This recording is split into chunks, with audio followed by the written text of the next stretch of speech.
Hello. आज हम लोग फ्यूचर इंडेफिनिट टेंस के बारे में सीखेंगे। बहुत ही आसान चैप्टर है ये, बहुत आसान है। इसमें हिंदी वाक्य के क्रिया के साथ गा गे गी लगा रहता है। बहुत ही आसान है। जैसे हम लोग कल विद्यालय जाएंगे, शिक्षक हम लोग को पढ़ाएंगे, अंग्रेजी पढ़ाएंगे, हिंदी पढ़ाएंगे, कुछ भी पढ़ाएंगे। सीता एक गाना गाएगी, मेरी माँ मुझे डांटेगी, मेरे पिताजी मुझे प्यार करेंगे। एक गा गेगी रहने पर हम लोग निश्चित कर लेते हैं कि ये फ्यूचर इंडेफिनिट टेंस के सेंटेंस है हिंदी में। हिंदी तय करने के बाद हम लोग इंग्लिश में अनुवाद के लिए सोचेंगे तो सही रहेगा। तो रूल बहुत आसान है। ये फर्स्ट पर्सन सब्जेक्ट दो ही होता है, मैं और हम लोग, जो आप लोग जानते हैं। यहां दिखा दिया फर्स्ट पर्सन सब्जेक्ट आई और वी, दोनों को याद रखिए, बाकी सब तो सेकंड थर्ड चला जाएगा। तो ये दोनों को याद रखेंगे।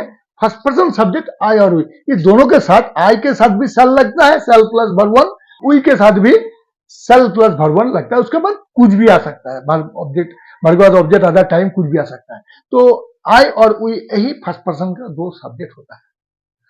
हम जानते हैं, आप लोग सब कुछ जानते हैं कि फर्स्ट पर्सन क्या होता है, फिर भी और साफ हो जाइए कि आई और वी दो ही सब्जेक्ट फर्स्ट पर्सन होता है और तीसरा फर्स्ट पर्सन का सब्जेक्ट नहीं होता है। तो ये दोनों को याद रखना है। इसी के साथ शैल और विल यूज होता है। शैल विल प्लस वर्ब वन, उसके बाद ऑब्जेक्ट अदर टाइम कुछ भी आ सकता है। ये फर्स्ट पर्सन का नियम हो गया। और आई और वी छोड़कर सेकंड पर्सन और थर्ड पर्सन दोनों के लिए कुछ भी सब्जेक्ट हो, सिंगुलर हो प्लूरल हो, कोई दिक्कत नहीं है। विल प्लस वर्ब वन, उसके बाद कुछ भी आ सकता है। थर्ड पर्सन में भी विल प्लस वर्ब वन, उसके बाद ऑब्जेक्ट अदर टाइम कुछ भी आ सकता है। तो ये दो भाग हो गया सेल और विल लेकर। फर्स्ट पर्सन सब्जेक्ट के लिए वी, आई और वी के लिए सेल और वर्ब वन लगता है, और सेकंड और थर्ड के जितने सारे सब्जेक्ट, जैसे आप, तुम लोग, आप लोग, सेकंड पर्सन हो गया। उसके बाद जितना थर्ड पर्सन है सबके साथ विल, तो सेकंड के साथ भी will plus verb one, third के साथ भी विल प्लस वर्ब वन। उम्मीद करता हूं आप लोग समझ चुके हैं। अब एक एग्जांपल ले लेते हैं। जैसे हम लोग कल कोलकाता जाएंगे, इसमें जो भी हमारे सामने आएंगे उसको पहले हम लोग सजा लेंगे इस-वुड के रूप में। जैसे आप लोग जानते हैं एस भी ओ ओ टी, आप लोग जानते हैं। टी फॉर टाइम, ये S for subject, V for verb, O for object, O for other, T for time, ये जो होता है। तो इस ढंग से हम लोग सजा लेंगे। अगर इस वुड को फॉलो करेंगे तो हमारा सेंटेंस गलत नहीं होगा। तो हम लोग कल कोलकाता जाएंगे, कौन कोलकाता जाएगा सब्जेक्ट के लिए प्रश्न, तो हम लोग सब्जेक्ट निकल गया। हम लोग क्या करेंगे, हम लोग जाएंगे, ये भार हो गया। हम लोग कहां जाएंगे, कोलकाता। किसको जाएंगे नहीं है, सिर्फ एक ऑब्जेक्ट है। और क्या जाएंगे वो कहां ही आता है, एक ही ऑब्जेक्ट है। अब अगर का कुछ तो बचता नहीं है, लेकिन टाइम का प्रश्न है कब जाएंगे, तो कल, ये टाइम आ गया। तो सब्जेक्ट वर्ब ऑब्जेक्ट टाइम इसमें है। यही चार, पांचों में चार हमारे पास मौजूद है। लेकिन इस वुड के तरह ही हम सजाएंगे। पहले सब्जेक्ट ले लेंगे हम लोग, उसके बाद वर्ब ले लेंगे जाएंगे वर्ब, उसके बाद ऑब्जेक्ट ले लेंगे कोलकाता, उसके बाद टाइम ले लेंगे कल। देखिए आ गया, हम लोग जाएंगे कोलकाता कल। ये अगर मेरा सही हम लोग लिख सकेंगे, सजा सकेंगे इस वुड, तो अंग्रेजी गलत नहीं होगा। अब हम लोग का अंग्रेजी वी, देखिए वी तो फर्स्ट पर्सन है, अभी मैंने पता है वी फर्स्ट पर्सन, उसके साथ सेल लगेगा, सेल प्लस वर्ब वन। तो we shall go verb one to Kolkata tomorrow. Tomorrow माने आने वाला कल, और यस्टरडे माने जो बीता हुआ कल। तो इस फ्यूचर इंडेफिनिट टेंस में कभी यस्टरडे नहीं लगेगा, फ्यूचर इंडेफिनिट टेंस में टुमारो ही लगता है। समझ गए। अगर देखिए आप लोग प्रेजेंट इंडेफिनिट टेंस में डू डज तोड़ के खंडन करके निकाले हैं, पास्ट इंडेफिनिट टेंस में वर्ब टू से डिड निकाले हैं, लेकिन यहां पर खंडन करने की जरूरत नहीं है, पहले से ही खंडित किया हुआ है। वो सेल गो या तो विल गो ठीक है, सेल या विल आराम से रहता है, वर्ब वन अलग रहता है। तो इसलिए अगर नोट का जरूरत है इसी के साथ लगेगा, और या तो विल के साथ नोट लगेगा। इंटरोगेटिव फॉर्म में जाने के लिए जो आगे बताएंगे इसी सेल और विल का ही काम है, वो हम जब बताएंगे तब आप लोग सीखेंगे, देखेंगे। बहुत आसान है, और ये भी आसान है। और एक एग्जाम्पल ले लेंगे, 2 नंबर एग्जाम्पल। जैसे तुम्हारा भाई हमें अंग्रेजी पढ़ाएंगे, तुम्हारा भाई हमें अंग्रेजी पढ़ाएंगे। कौन पढ़ाएंगे? तुम्हारा भाई। क्या करेंगे? पढ़ाएंगे। क्या पढ़ाएंगे? अंग्रेजी। किसको पढ़ाएंगे? हमें। बस सब्जेक्ट वर्ब और 2 ऑब्जेक्ट है, ये लिविंग ऑब्जेक्ट है और ये नॉन लिविंग ऑब्जेक्ट है। हमें जिसको भाषा का ज्ञान रहे, वो हमें जिससे व्यक्ति का बोध हो, और अंग्रेजी इसको तो बोलने का कोई क्षमता है नहीं, तो इसको भाषा का ज्ञान नहीं रहेगा। तो ये निर्जीव है, ये सजीव, ये निर्जीव, living object, non living object. अब जब हम सजाएंगे तो लिविंग ऑब्जेक्ट को ही पहले रखने की कोशिश करेंगे। जब 2 ऑब्जेक्ट रहे तो लिविंग ऑब्जेक्ट को ही पहले रखने के हम लोग सजाएंगे, और नॉन लिविंग को उसके बाद। और अगर इसके बाद भी और एक ऑब्जेक्ट होता है जिसको हम लोग स्थान सूचक यानी प्लेस मेंशन्ड ऑब्जेक्ट। अब living object, non living object, उसके बाद स्थान सूचक ऑब्जेक्ट यानी प्लेस मेंशन्ड ऑब्जेक्ट आएगा। ठीक है, इस ढंग से। तो जैसे हम इस बुट के रूप में देख लेते हैं, तुम्हारा भाई सब्जेक्ट, पढ़ाएंगे वर्ब, हमें ऑब्जेक्ट, अंग्रेजी वो भी ऑब्जेक्ट। इस बुट को फॉलो करना होगा। अगर हमारा इस बुट गलत होगा तो ट्रांसलेशन भी गलत होगा, इसलिए इस बुट पर ध्यान दीजिएगा।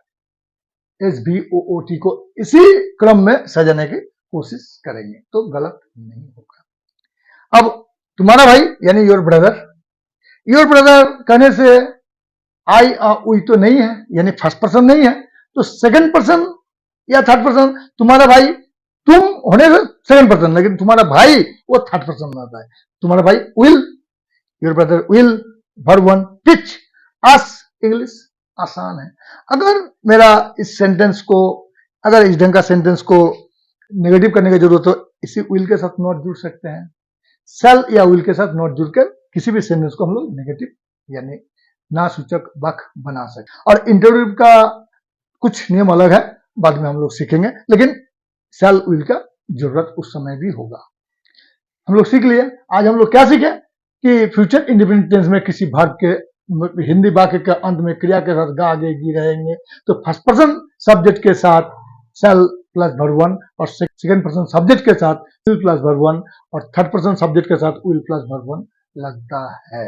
लेकिन हम लोग ये भी देखे हैं, कभी कभी ऐसा भी देखने मिलता है कि फर्स्ट पर्सन में यानी आई के साथ विल लग गया, विल के साथ विल लग गया, उल्टा सेल के जगह पर विल, और सेकंड पर्सन यू के साथ विल होना चाहिए, वहां यू सेल लग गया। जैसे थर्ड पर्सन, जैसे तुम्हारा भाई your brother will, your brother shall, third person के साथ भी सेल, माने फर्स्ट पर्सन के साथ सेल लगना चाहिए, वहां विल आ जाता है। सेकंड पर्सन के साथ विल लगना चाहिए, वहां सेल आ जाता है। थर्ड पर्सन सब्जेक्ट के साथ विल लगना चाहिए, उसमें भी सेल आ जाता है। इसका अर्थ क्या है? क्या ये गलत है? गलत नहीं है, गलत नहीं है, वो भी सही है। उसका कुछ अर्थ अलग होता है, तब सेल के जगह पर विल लग जाता है, विल के जगह पर सेल यूज किया जाता है। उसका कुछ अर्थ में फेरबदल, कुछ बदलाव आता है।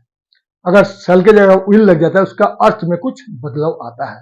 विल के साथ सेल लगता है तो इसमें, इसके इस वाक्य का अर्थ में कुछ बदलाव आता है, कुछ बदलता है, जो हम देखेंगे अभी। ऐसे जब किसी फ्यूचर इंडिपेंडेंट टेंस के हिंदी वाक्य में जरूर, निश्चय ही या अवश्य जुड़ा हुआ रहे, मतलब जिसमें दबाव रहे, जो हम कहने जा रहे हैं उसमें कुछ वजन रहे, दबाव रहे, तो वैसे सेंटेंस होने के समय उस अर्थ में हम लोग सेल की जगह पर विल यूज करते हैं, विल की जगह पर सेल का यूज करते हैं। यानी फर्स्ट पर्सन के साथ सेल होना चाहिए, वहां फर्स्ट पर्सन के साथ विल लगा देते हैं, और विल जहां है वहां पर सेल का यूज करते हैं, जिसका अर्थ जरूर, निश्चय ही या अवश्य होता है। उसका कुछ एग्जाम्पल हम लोग देख लेंगे। जैसे जैसे हम लोग देखेंगे, इसके पहले एक सेंटेंस हम लोग देखे थे कि कल हम लोग कोलकाता जाएंगे। सिंपल सेंटेंस था, कल हम लोग कोलकाता जाएंगे। तो उसमें हम लोग बनाए थे we shall go to Kolkata tomorrow. We के साथ शैल था, we shall go to Kolkata tomorrow. लेकिन इसमें हम लिख रहे हैं आज हम लोग अवश्य ही कोलकाता जाएंगे। आज के लिए कोई बात नहीं है, लेकिन अवश्य ही, इसके लिए एक बहुत बड़ी बात है। ये जो अवश्य ही या जरूर या निश्चय ही, इस ढंग का अगर चिन्ह लगा हुआ रहे तो ऐसा सेंटेंस को जो सेल फर्स्ट पर्सन के साथ सेल लगता है तो फर्स्ट पर्सन सेल के जगह पर विल यूज किया जाता है, और सेकंड पर्सन और थर्ड पर्सन विल के जगह पर विल के बदले सेल का यूज किया जाता है। जैसे हम लोग फर्स्ट पर्सन है जिसके साथ अनिवार्य रूप से सेल लगना चाहिए, जो पहला नियम था। लेकिन ये अवश्य के लिए अवश्य ही ये जो शब्द जुड़ गया है, इसके लिए हम लोग क्या करेंगे, देखिए पहले तो इस बुक के अनुसार साझा लिया है। हम लोग अवश्य जाएंगे कोलकाता आज, सब्जेक्ट वर्ब ऑब्जेक्ट टाइम निकाल लिए। वी शैल नहीं लिखकर we will go to Kolkata today. आज हम लोग अवश्य ही कोलकाता जाएंगे। अवश्य ही जो आया उसके लिए अलग कोई शब्द लिखने की जरूरत नहीं है। यहाँ पर विल लिखने से ही हम लोग समझ जाते हैं कि ये हम लोग अवश्य ही या हम लोग जरूर निश्चय ही कोलकाता जाएंगे। इस अर्थ को व्यक्त करने के लिए फर्स्ट पर्सन के साथ विल लग जाता है, और third person second person third person के साथ विल के बदले शैल यूज किया जाता है। तो इसका अर्थ भी कुछ अलग हो जाता है। तो अब उस समय हम लोग अर्थ निकालेंगे तो उसमें अवश्य ही, जरूर या निश्चय ही जोड़कर उसका अर्थ समझेंगे। मतलब उसमें दबाव रहेगा, निश्चितता रहेगा उस बातों पर। जैसे हम लोग कल कोलकाता जाएंगे, अब निश्चितता नहीं है, we shall go to Kolkata tomorrow, निश्चितता नहीं है। लेकिन इसमें कहा गया, अगर ऐसा कहा जाए हम लोग कल अवश्य ही कोलकाता जाएंगे, तो we will go to Kolkata tomorrow, तब उस सेंटेंस में विल लग जाएगा। तो विल लग जाएगा, लोग यूज कर सकते हैं। बहुत आसान है, थोड़ा समझकर, इतना ही तो है, कोई कठिन। पहले ये बोले कि ये बहुत आसान तरीका है, यही निश्चय ही अवश्य थोड़ा ध्यान देने की बात है, लेकिन आसान है। आज इतना ही।